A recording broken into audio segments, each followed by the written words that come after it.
All right, here we go. So I just did my model.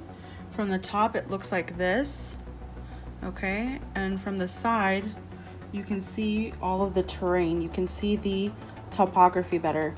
So as you can tell, wherever the lines are raised, when I crushed my paper, wherever the lines are raised, I marked with a black line, and wherever the lines are inside, like if there's like a dent, right? So over here, there's a dent inside the folds, right? So that it's like going in, it's going inward. I put a blue marker over there to designate where I think the water will land. All right, so I'm gonna start spraying the bottle with the color dye in it, and we can watch the water droplets. And we'll be able to see the water droplets because they'll be blue. Here we go.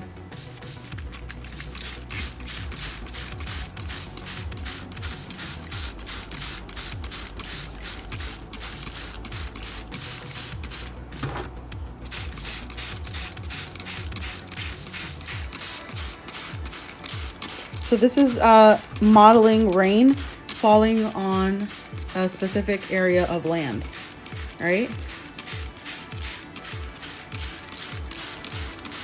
I think that is good enough. All right, so as you can see, how many watersheds did we get here? All the water landed in this pool right here. That's 2, 3,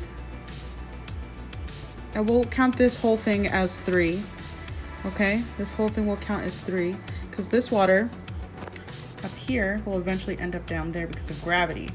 And this is all connected. So that's 1, 2, 3, and we have a 4th watershed right here.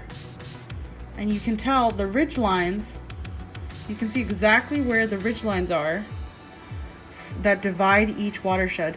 You can count this as a mini watershed, right? But it's part of this bigger watershed right here. All of these rivulets, all of these tributaries, they all lead down to this watershed. Okay, so that's 1, 2, 3, 4 watersheds we have in this tray. I'll give you a look like this. So it looks like any mountain range with like a lake at the bottom, right? That's what it would look like.